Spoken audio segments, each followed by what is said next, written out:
You weren't there, but the silence might still know your name. Tonight, I'll take you not to the beginning, but to a detour, not a battlefield or a birthright, but a theory, polished, repeated, and hollow, a myth that tried to uproot a people by redrawing their roots in the wrong soil. So come close. Pull the blanket up.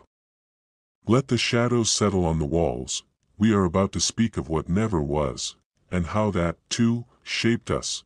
Before we begin, if this journey stirs something in you, leave a like, or gently subscribe, and if you're listening from somewhere quiet, let me know your city or time zone in the comments.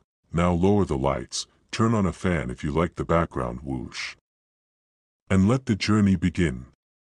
You think of history as something solid, carved, perhaps, like a name into stone, but history, for your people, has never been that kind. It has always been a wandering thing, like candle wax that runs sideways before it cools. Like the way your grandmother stirred soup not in circles, but in figure eights, muttering to herself about onions, the Tsar, and your great-uncle who never wrote back from Argentina. You begin in silence. Not your own, but the silence of men who sat in rooms filled with papers and maps, trying to trace back where the Jews of Eastern Europe came from. The Ashkenazim. You, or your grandmother, or the neighbor who always seems to be humming under his breath and never quite meets your eyes. They looked at you and asked, where did they come from? Surely not from where they say. And so they turned the map backward, not to Jerusalem, not to Rome, not even to Mainz, but to Khazar, a medieval kingdom on the edge of the Caspian Sea, a place half remembered in Byzantine dispatches and Arab geographies. They said, perhaps the Ashkenazi Jews are not Semites at all, perhaps they are the descendants of a Turkic tribe who converted en masse to Judaism, a forgotten people who wore fur coats, built fortresses, and one day vanished. That's where the story begins. If you believe the ones who needed it to be so. Outside, you hear the soft ticking of a ceiling fan, or maybe it's your own breath. Inside, you remember the smell of your childhood winter coat, wet wool and a trace of cinnamon gum. That coat, handed down from cousin to cousin, never spoke Khazar either. The fact, there really was a Khazar kingdom. From roughly the 7th to 10th centuries, it was a major regional power, perched between Christian Byzantium and the Muslim Caliphate, charging taxes on Silk Road caravans. Some of its elite did, in fact, convert to Judaism. That much is written in Arabic sources. Ibn Fadlan, al-Masudi, and others note it. But what they describe is a courtly religion, not a people's. No archaeological evidence, no synagogue remains, no Khazar script Torah scrolls have ever surfaced from that kingdom. Only coins, some bearing Hebrew letters, perhaps stamped for trade. They glitter in museums now, stripped of context, misused in forums where ancestry is weaponized. The folk element. Your grandmother didn't pray in Turkic. She sang Oyfen Pripachik, teaching you the Aleph Bays. That song, dusty as an attic shelf, echoes across generations. A Khazar child could not have understood it. Still, the theory grew, because it was useful to anti-Semites who wanted to say, you Jews don't belong in Europe. And not in Palestine either, you're just Khazars. Useful to some who wanted to de-Zionize Jewish identity, and, strangely, useful even to Jews who wished to romanticize a warrior past, tired of the image of the pious, bent-back tailor under Russian snow. What if we came not from exile, but empire? You taste something now, like the burn of horseradish, sharp and old. Truth doesn't always settle sweet. And the mystery lingers. How did this fringe idea, first barely whispered by Orientalists and taken up by Arthur Koestler in the 1970s, grow so big? Koestler, a Jewish man himself, wrote the 13th tribe not to hurt, but to help. He believed that if Jews were shown to be Khazar in origin, it would deflate anti-Semitic racial theories. But the book, though popular, was riddled with errors and speculation. Scholars dismissed it. Yet it took root anyway, not in the academy, but in the comment sections of history. You picture the ink-stained Talmud page, smudged from use and children's fingers. There, truth is argued, footnoted, chewed, and hummed over. In the Khazar theory, it is declared without witness. Dry joke 1. If the Khazars had become Jews, surely they would have argued more, and left more commentary. Dry joke 2. You can always tell a Jewish myth, it apologizes before it lies. Dry joke 3. If 10 Jews believed they were Khazars, 9 would write memoirs, and 1 would try to sell you a carpet. You feel something generational now, not rage, not fear, but a kind of quiet resistance. The sense that your grandfather's silence at dinner wasn't absence, but presence folded tightly. That he, too, heard people doubt his place in the world, and simply kept slicing the rye bread, a cultural object, the mezuzah on the doorframe. That small scroll that guards Jewish homes across continents and centuries. No one can prove its origin, only that it keeps being touched, and so you begin.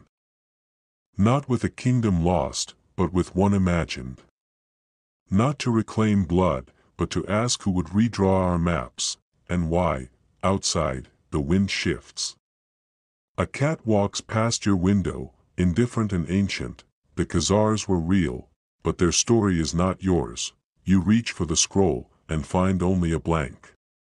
Not even a smudge. That's the thing about invention, it leaves fewer fingerprints than memory. If this story began with the Khazars, wouldn't the names carry traces? Wouldn't they trail Turkic endings like Bek, Dar, Kan? Wouldn't the Jewish names of Eastern Europe whisper some echo of that past? But they don't. Not in your great-aunt Fija's recipes scribbled on the back of an envelope in Newark. Not in your grandfather's tefillin bag, still smelling faintly of cedar and sweat.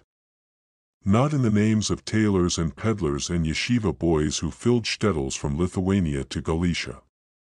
There is no Kaganovich the son of Bulin scribbled in the Yizkor books. No tongue that remembers. You taste garlic now, roasted, earthy, a little sharp. It fills the kitchen of your memory, clinging to the air like gossip. That scent, like the old family joke, we've been wandering so long, even our food gave up on the desert. But nowhere in those kitchens did anyone speak Kipchak. The historical fact, Ashkenazi Jews developed a unique linguistic world, Yiddish. A language built on Middle High German, spiced with Hebrew and Aramaic, salted with Slavic endings and Polish sighs. There's nothing Turkic in it. Not a syllable. No loan words, no root forms, no patterns. And if the Khazars had truly been the ancestors of Ashkenazi Jews, their language would have left something behind. Languages are clingy, they follow you like tzitzit in the wind, and yet. There's always that one scholar, that one website, that one uncle at the Passover table who insists, well, maybe the Khazars abandoned their language when they converted.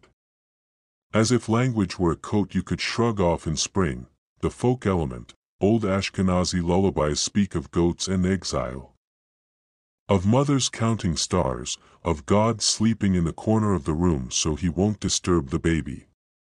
They don't speak of empires. They don't speak of steppe cavalry. They whisper exile, not conquest. A Khazar lullaby, if one ever existed, was not passed down through generations of Jewish tongues. You feel now the soft fray of a woolen talith corner, worn thin by a grandfather's grasp. The kind of fabric that carries grief gently. You remember how he kissed it every morning, even when his back ached too much to bow. There was no Khazar prince in that movement. Only a man clinging to a covenant older than any tribe, and still, the theory lingers. Here's the unresolved debate: was there really a mass conversion, or just a political elite adopting Judaism for diplomatic purposes? The sources disagree. Arab historians mention the Khazar king and his court. But none mention a population-wide embrace. No mass migrations are recorded, no exile into Eastern Europe. Just a scattering of coins and a rumor that grew legs. Dry joke 1. You can tell a theory is weak when it only shows up in footnotes and Facebook groups. Dry joke 2. A Jew walks into a genetic lab and says, "Tell me who I am." The machine blinks and says, "Oi, again." Dry joke 3. If the Khazars had truly become Jewish, they'd have at least left a kugel recipe. But here's the deeper layer, the memory. Not yours, maybe. But it's tucked somewhere in your marrow. A memory of not being believed. Of someone pointing at your face, your nose, your name, and saying, "You don't belong here." And so you understand why some people reach for the Khazar myth. Because if the Jews of Europe weren't descended from the Israelites, then maybe they could be dismissed. Relocated. Forgotten, or worse, if they were Khazars, they were never victims, never refugees. Just another empire that fell. Like any other, it flattens the story. Erodes the ache. But memory resists erasure. You look again at the Talmud shelf. One volume tilts sideways, as if it's leaning in to hear. The pages are crowded, not with certainty, but with argument. The Jewish way is not to declare, but to wrestle. If the Khazar theory were Jewish in spirit, it would come with a counterpoint, a pun, and a pickle. Instead, it comes with silence. With maps redrawn by outsiders. With ancestry sold like soap, the cultural motif tonight is the shtetl snow. Heavy, slanted, stained with ash or flour depending on the century. That snow, packed by generations of Jewish feet, tells you more than any Kagan's decree. No empire survives the cold if it doesn't build fire from within. You imagine now a child, maybe your ancestor, maybe someone else's, tracing Hebrew letters in a fogged-up window. That child knew the sounds of prayer, not Turkic conquest. That child never needed a kingdom to know where they came from. Outside, the wind rattles the glass, like knuckles on a closed door. You do not answer. You already know who you are. You dream of graves, shallow and misplaced. Of bones telling stories they were never part of. History has a way of being exhumed when it's convenient, not to remember the dead, but to rearrange the living. And the Khazars? The Khazars are buried in the wrong soil. You picture them now, imagined men in imagined robes, rising from imagined tombs to testify in a courtroom they never entered. See? Someone says, "They're the real ancestors." Not you. Not the tailors. Not the rabbis or weavers or weeping mothers of Krakow. Just these men from the steppe. Horsemen with side curls. You smell damp earth. Not metaphorical, the real kind. Like the soil in the back of the old Jewish cemetery in Lviv. The kind that gets under your fingernails when you press a pebble into a grave, whispering not prayers, but longing. You once stood there, or someone did. Someone in your blood. Long before any theory was needed to displace the dead, the fact, there has never been a single Khazar burial identified with Jewish customs, no graves with headstones in Hebrew, no signs of tahara, no broken shards of pottery wrapped in taloth fringes. Jewish burial is stubborn. It leaves clues. Even when graves are desecrated, they speak. But Khazaria? Silent, yet in forums and essays and late-night podcasts, they resurrect these bones. They say, what if the Khazars migrated into Eastern Europe? What if they were the real Jews, and the others merely their descendants in disguise? What if? The folk element tonight is the Kaddish, a prayer for the dead that never mentions death. It praises God in the ruins. Says, even here, even now, we will bless. You imagine it rising like steam from a bowl of borscht. Hot, red, trembling with grief. No Khazar ever knew that recipe. The unresolved debate, did Khazar elites convert out of belief or out of strategy? Some scholars say they adopted Judaism to stay neutral, politically, between the Christian and Muslim empires. Others suggest a genuine conversion, though limited in scope. But still, no evidence of a mass Judaized Khazar diaspora entering Eastern Europe, no trail. No bones. No mezuzahs. Just theory. Dry joke 1. If we came from Khazars, the migration path is as well documented as a gefilte fish's love life. Dry joke 2. Archaeologists looking for Jewish Khazars are like bubs looking for their keys in the freezer. Hopeful, stubborn, and wrong every time. Dry joke 3.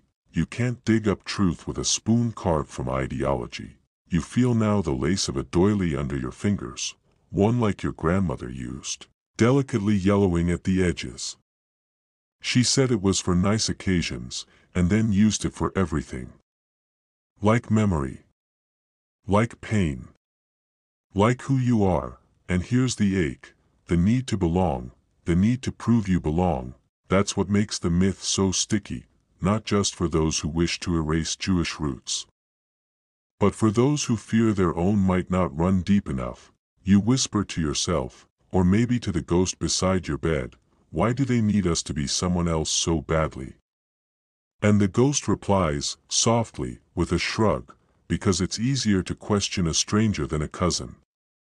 The cultural object tonight is a torn sitter, pages repaired with tape and thumb smudged, passed down, page corners curled like shy children. You imagine the prayers escaping in dialects never spoken on the Caspian shore.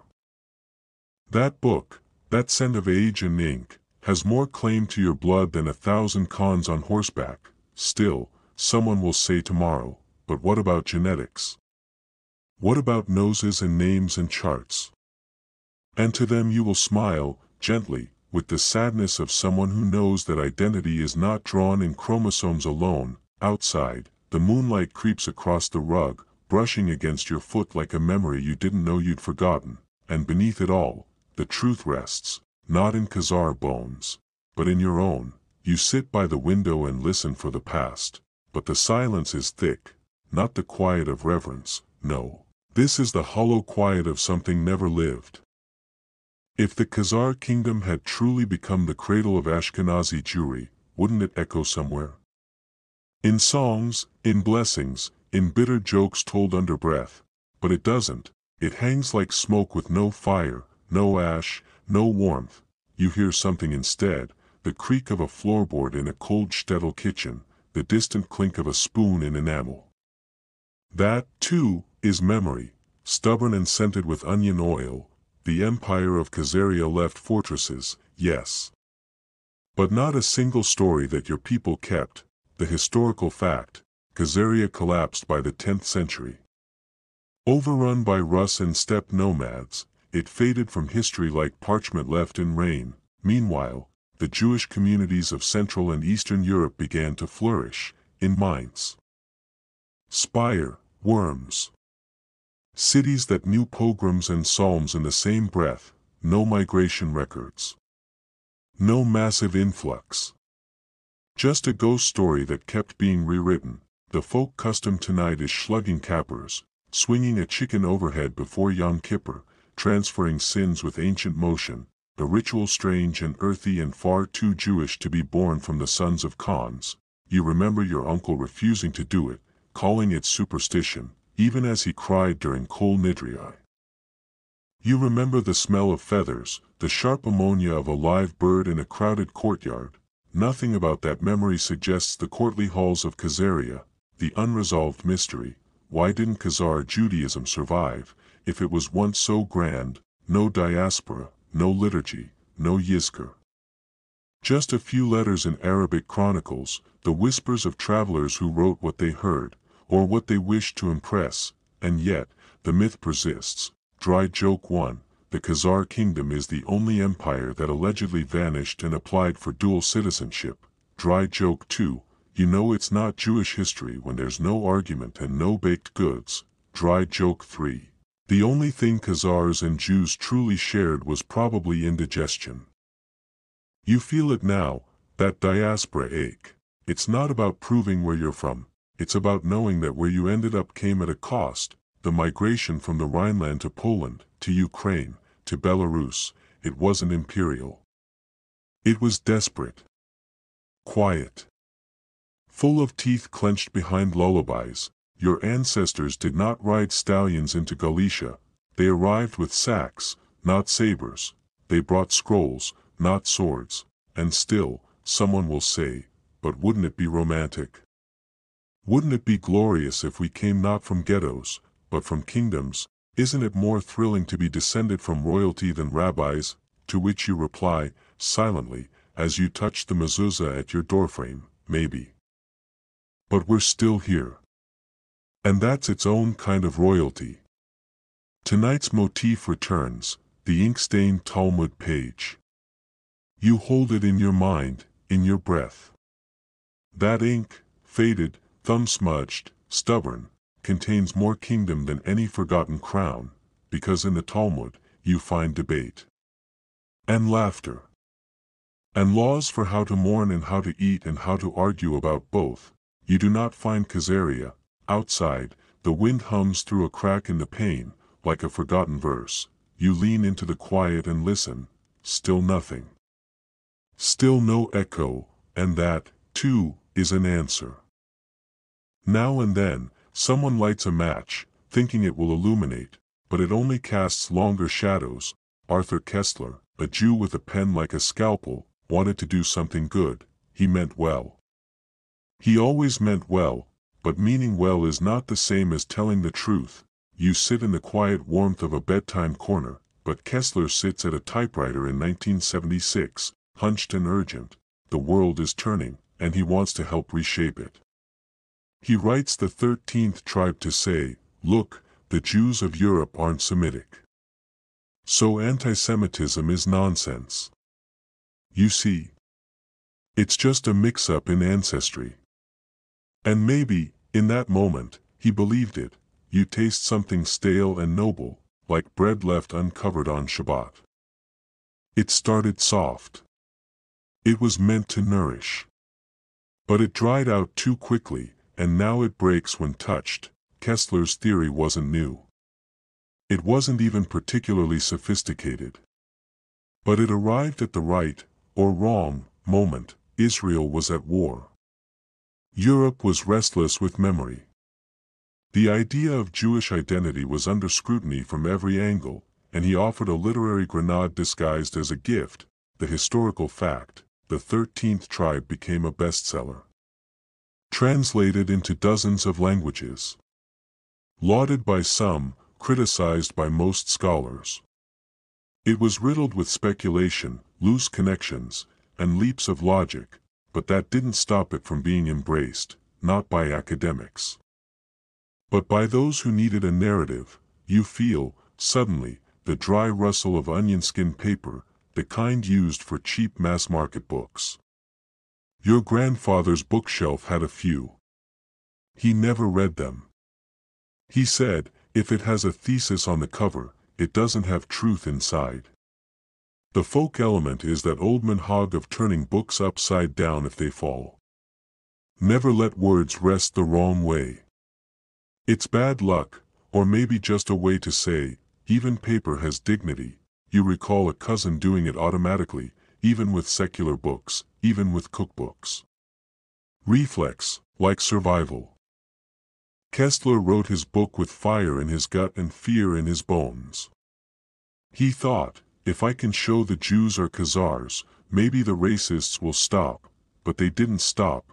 They smiled, because now, they had something new, a tool. A question. A way to say, see, you're not real. You're imposters. Foreigners twice removed. The unresolved debate, did Kessler believe his own theory, or was it always a performance? His notes are vague, his citations thinner than matzah, but the damage was done, and it lingers still. Dry joke 1. If you have to write a whole book to say please don't hate us, it usually doesn't work, Dry joke 2, a Khazar, a rabbi, and Kessler walk into a bar. Only the rabbi is real. Dry joke 3, the only 13th tribe Jews ever needed was the one that brings cake to funerals. You feel it now, that strange, intergenerational mix of embarrassment and fatigue, that someone once tried to help by undoing your lineage, that someone thought you could escape hate by erasing heritage, but your heritage was not a mistake. It was built, piece by trembling piece, through law and loss and lullabies.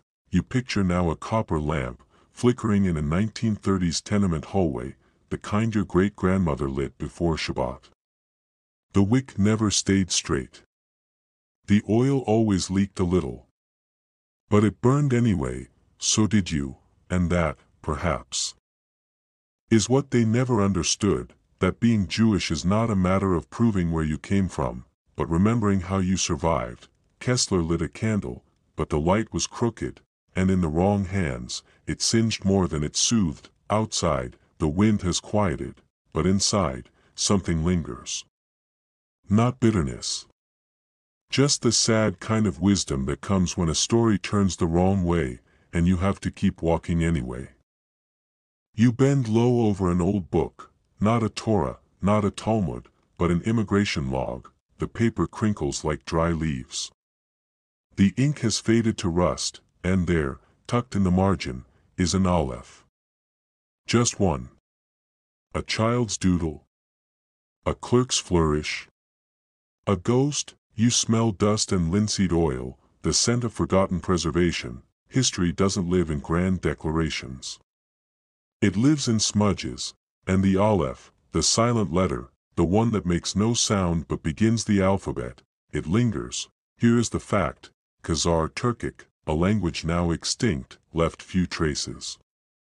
Yiddish, meanwhile, left a map, not of conquest, but of kitchen tables and street corners. The Hebrew aleph, passed down through millennia, was never found in Khazar runes. But it echoes in every Yiddish lullaby, in every ketubah signed under a cracked canopy, and still, the question rises, could a people forget their tongues so completely? Not likely, because Jews don't forget tongues. They carry them, they make them portable. The custom tonight is the way Yiddish lives in side phrases, not formal speech, but in the shrug of nu, or the caution of shoin. You've heard them your whole life without knowing when you learned them. They arrived with your grandparents' soup spoons. A mystery lingers here. How did Yiddish emerge in the Rhineland but carry Aramaic cadence? How did Hebrew prayer meet German syntax and birth this linguistic hybrid so? Heimish, no Khazar roots there. No Turkic vowels. Just the ache of exile braided into syllables. Dry joke 1, if Khazars spoke Yiddish, they must have been very good at traveling through time. Dry joke 2, a linguist, a rabbi, and a grandmother argue about etymology. The grandmother wins. Dry joke 3, is that a Khazar word? No, Bubbala, it's a complaint. You feel the ache of intergenerational silence. Not the kind that hides, but the kind that waits. Your great-aunt used to say, words are like soup. You can always add salt, but you can't take it out once it's boiled. So you read carefully, you look at the aleph again. That stubborn, silent letter, it tells you more than any Khazar map ever could, because the archives whisper in tongues older than kingdoms, and some letters speak louder without a sound. Your mother didn't sing in Turkic, she hummed in Yiddish, cursed in Polish, whispered blessings in Hebrew she never learned to read.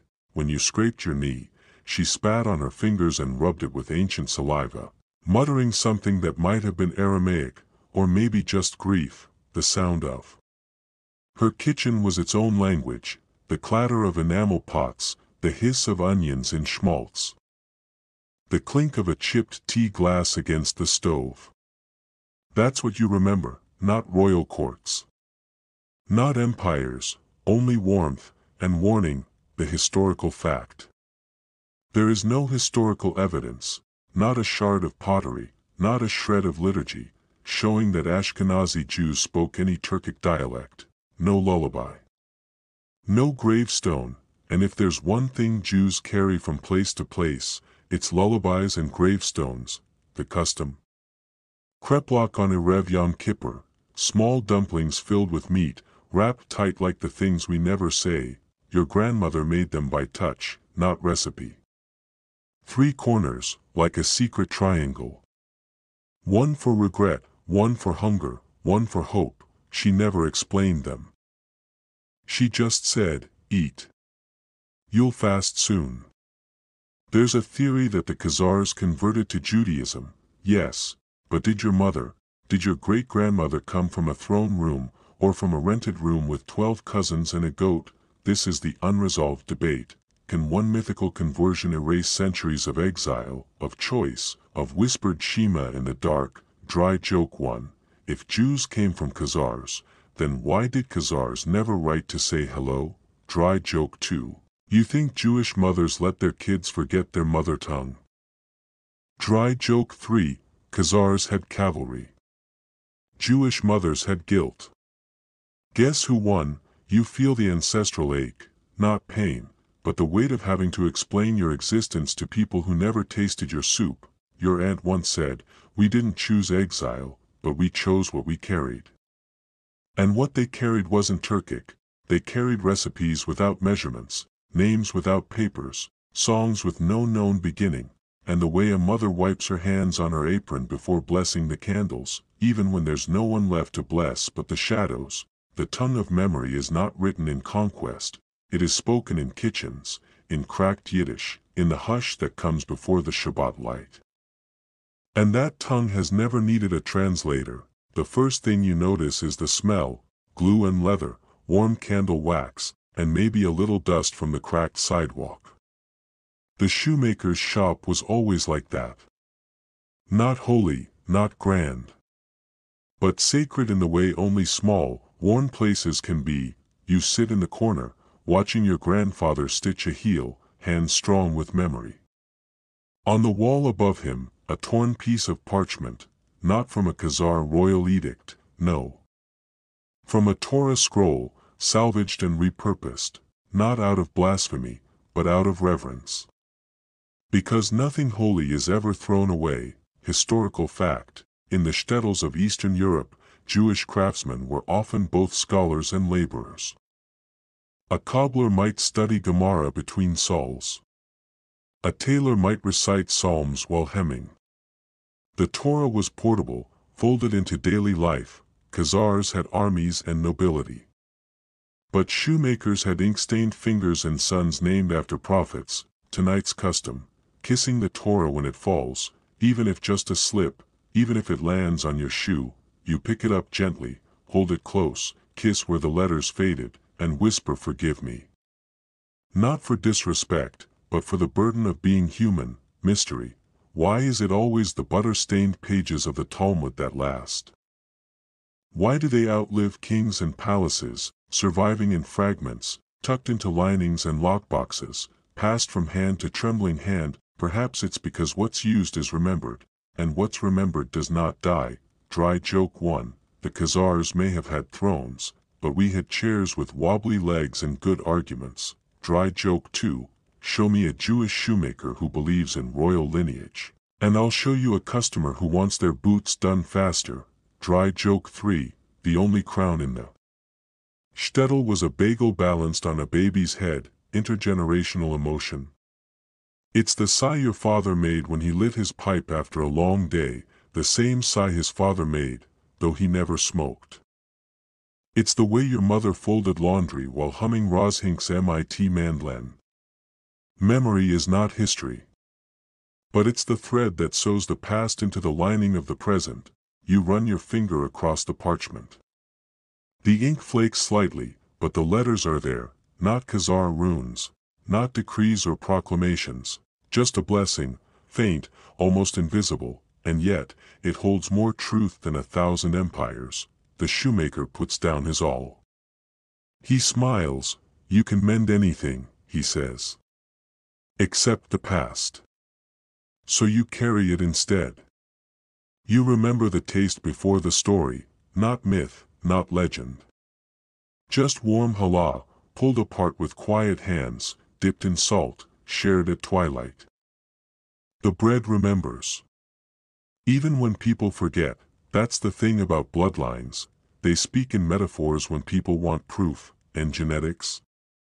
They tell you what percentage Neanderthal you are, but they don't explain why your aunt lights a Yahrzeit candle every year without knowing the exact date, or why you flinch at sirens, though you've never lived through war. Historical fact, genetic studies on Ashkenazi Jews show Middle Eastern ancestry mixed with centuries of European admixture, bottlenecked, persecuted, but oddly consistent, no significant Turkic imprint. Science says no. So does Yiddish. So does your grandmother's recipe box. Tonight's folk custom is hiding a piece of a fikuman at Passover, wrapped in a napkin like a secret, tucked behind couch cushions or under table legs. The child who finds it returns it, but never for free. This, too, is Jewish, the promise of return, but only if you're willing to ask. Unresolved mystery. Who were the mothers? We can trace the mitochondrial lines, and guess what? They don't come from Khazar, they come from whispered lullabies and candlelit kitchens, from women without surnames who buried silver spoons before fleeing pogroms. Dry joke 1. If DNA told the whole story, we'd all be pork-free atheists with guilt issues. Dry joke 2. A man takes a 23andMe test. The results say, you're 90% matzah and 10% not your business. Dry joke 3. Show me a Jew who trusts a blood test, and I'll show you one who hasn't met their Aunt Sylvia.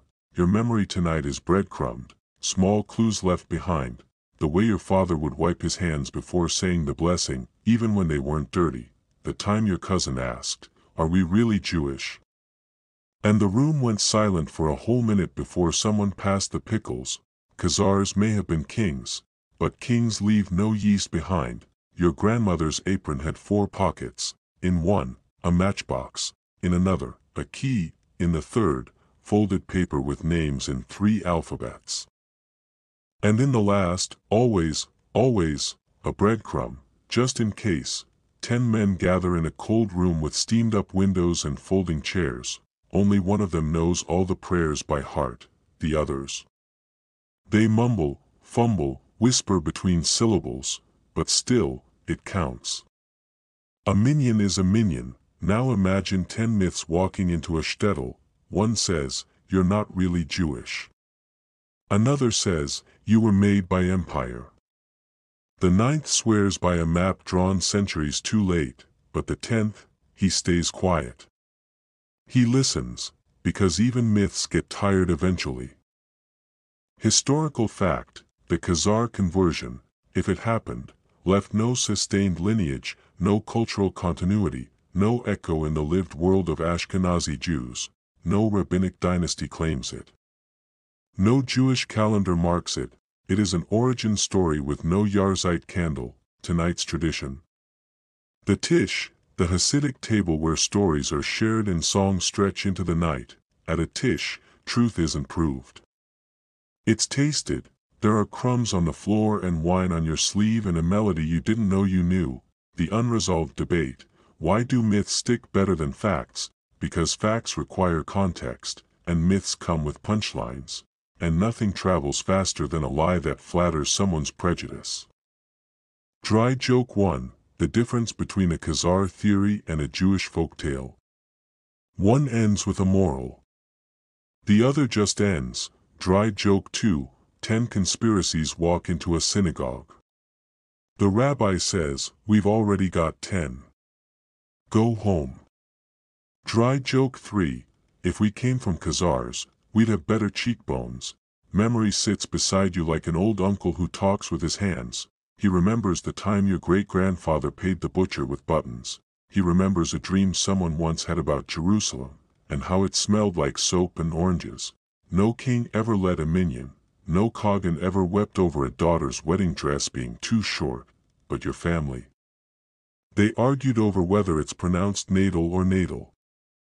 And everyone lost. In the end, the myths whisper themselves to sleep, but the bread is still warm, and the windows fog again from breath, not fiction. You pack a suitcase that isn't yours, wool coat, too heavy. Pickles in a jar. The candlesticks you swore you'd leave behind, but somehow, they always follow. You're not fleeing, not yet, but your feet know the path, even before your mind admits it. Exile is older than language. Older than Khazars, older than kingdoms, older than the ink that dried on your grandfather's passport before he even left the shtetl. We didn't convert into being Jews, we endured into it. Historical fact, the first Ashkenazi communities in the Rhineland appear in historical records centuries before any Khazar speculation. They spoke Judeo-French and Judeo-German, not anything Turkic. They brought minhagim from Babylonia and Eretz Yisrael. They wandered. But they didn't forget tonight's folk custom, collecting broken glass after a wedding. Not just the one stomped under the chuppah, but all shards. Why? Because joy is never complete, because even in celebration, something breaks, and is carried forward. Mystery. Why do so many need Jews to be invented, as if survival over centuries requires footnotes, as if the miracle of continuity is too offensive to be real? Dry joke 1, a Jew walks into exile. Bartender says, "You again?" Dry joke 2, you don't need to convert a people whose entire calendar is already based on leaving places. Dry joke 3, if exile were a sport, we'd have Olympic gold. But who needs medals when we already have guilt? Your family once lived near a river, not the Danube. Not the Dnieper. Just a river, it froze in winter. Children skated on it with potato sacks tied to their feet. When the pogrom came, they crossed it in silence, dragging the sacks behind them like shadows. No edict turned them Jewish, no royal court welcomed them, but they lit candles in strange cities, whispered old prayers in new languages, and never, not once, forgot the way home. Even when it vanished, there's a lullaby your grandmother sang. You never knew the words, but you remember the hush it brought. The hush is still with you. You were born in the wrong country, they say, not the one with the sun-baked hills and the almond trees, but the one with muddy boots, cold soup, and train schedules that knew your name.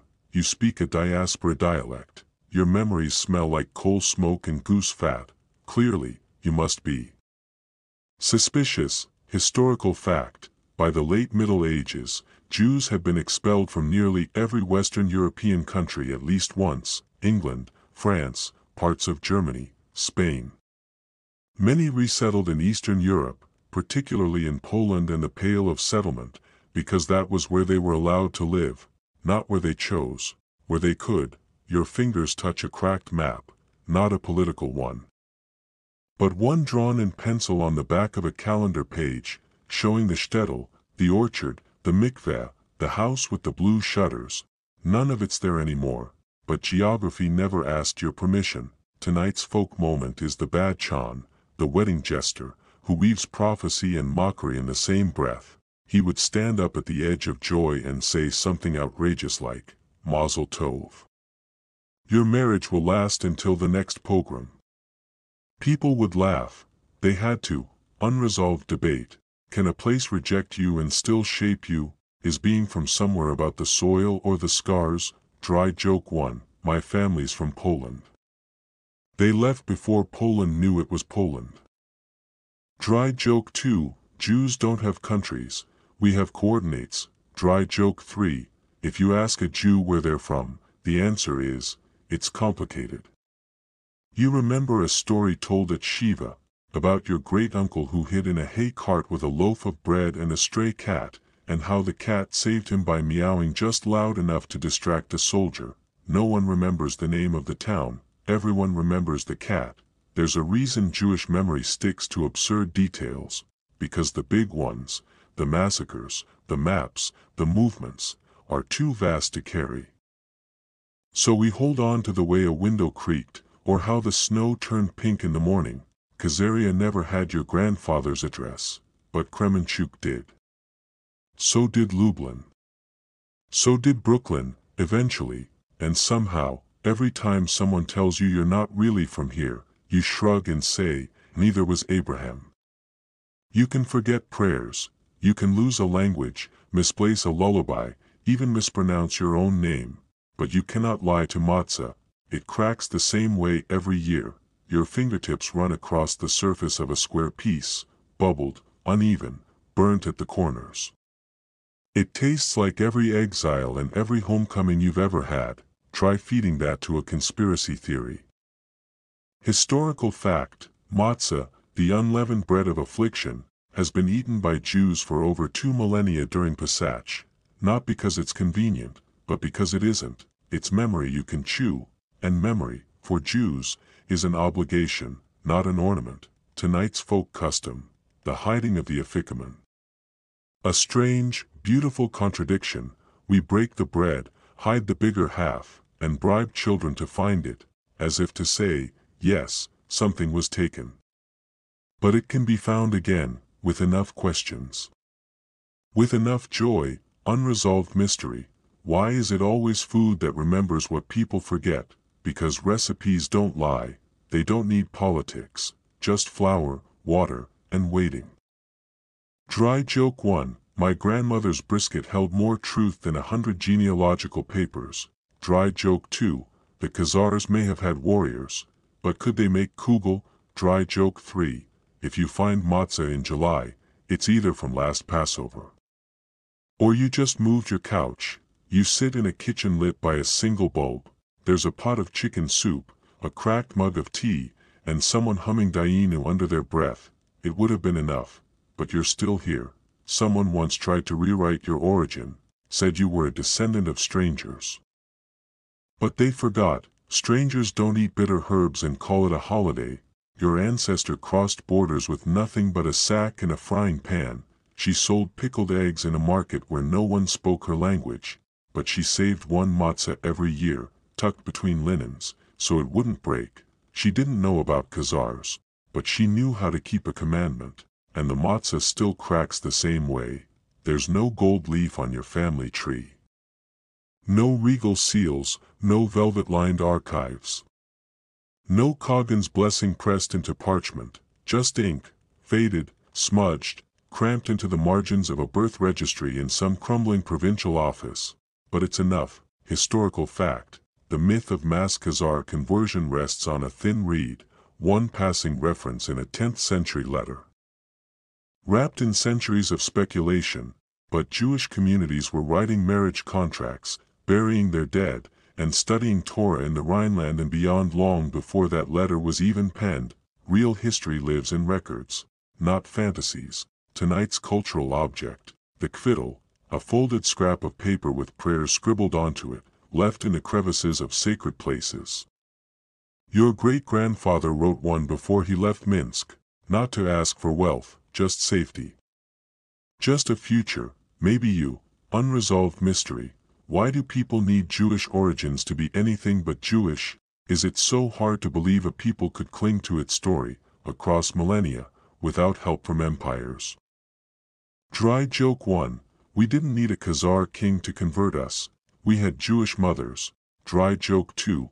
You think a steppe warrior could survive a Passover Seder with 4 Jewish grandmothers? Dry joke 3. The only royal decree we ever trusted was the one that allowed us to leave. With the candlesticks. You remember Zaid's hands, trembling, spotted with age, but steady when he drew the shin over the doorpost with his thumb. No Coggan ever held a mezuzah like that. No palace ever echoed with "Oi, it's drafty in here." Your name was whispered into your ear on the 8th day, over a drop of wine and a circle of anxious faces. No crown. No ceremony, just trembling hands, and love. Let the historians argue, let them squint at footnotes and fill footlockers with fantasy. You have a piece of paper, it says you were here, and sometimes, that's all it takes. You want a neat origin, a dotted line from then to now, but your people's history is not a road. It is ash in the wind, footsteps erased by rain, lullabies hummed to children who never learned to write them down. Historical fact: during the Holocaust, entire shtetls were wiped out, not just lives, but documents, cemeteries, synagogues, and archives. You can't trace what was burned, and yet, somehow, the stories remain, in the way your grandmother sliced apples, in the song your uncles sang in a language no one taught you. Tonight's cultural object, a charred Shabbat candlestick, salvaged from a ruin in Ukraine, now wrapped in cloth and stored in your cousin's attic. It doesn't shine anymore, but it still holds light. Folk custom: when someone dies, you cover the mirrors, because for a week, you're not supposed to look at your reflection, you are supposed to remember what's not there. How many mirrors has this people covered? Unresolved mystery, if so much was erased. How do we still remember, and why does memory cling to us, even when we forget names, places, even prayers? Dry joke 1, you don't need Google Maps when your ancestors gave directions like, turn left at the goat, right past the well where she cried. Dry joke 2, our GPS has been broken since Babylon. We still haven't found our way home, but we did find great bagels. Dry joke 3, ask a Jew where they're from, and they'll tell you where they were kicked out of most recently. You light a candle tonight, not for ritual, not for Shabbat, not even because you believe. Just because the flame is steady, and the night is not. The Khazars didn't give you this. Ashkenazi isn't an empire. It's a survival. Let the others chase kingdoms and conversions. You have a book with frayed pages, and a family recipe that requires no written measurements. You have memory that outlived the census takers. And you have this one soft, stubborn truth: if your people had a map, it was drawn in smoke. You're still here, not in a castle, not under a crown, but in a small room, with a quiet story humming through your bones. Maybe you thought this would end with a declaration. Something final. Something grand, but that's not how Jewish stories end. They taper off. Like a lullaby your grandmother once sang but couldn't finish without crying. They end mid-sentence, with a shrug, with a pot still simmering, with the memory of someone who used to laugh louder than anyone at the table. The Khazar theory: it was never really about history. It was about doubt, about people who couldn't believe that a people could survive this long on faith, grief, books, and each other. But we did, without armies, without land for 2,000 years, we survived in language, in arguments, in candles lit against the dark. So tonight, let the scholars argue. Let the trolls bluster. You have sat with a different kind of evidence, the kind etched in flour. The kind that smells like old wood and onion and hope, the kind that doesn't ask to be believed, only remembered. The past doesn't need you to defend it, it only asks you to listen, to sit for a while, to wonder. And now, as the story folds itself closed like a piece of paper passed between generations, you might find yourself whispering a name you didn't know you remembered, lighting a match, or smiling at a joke your great-aunt once made, in a language you never learned, but still somehow understand. That is enough. It always was.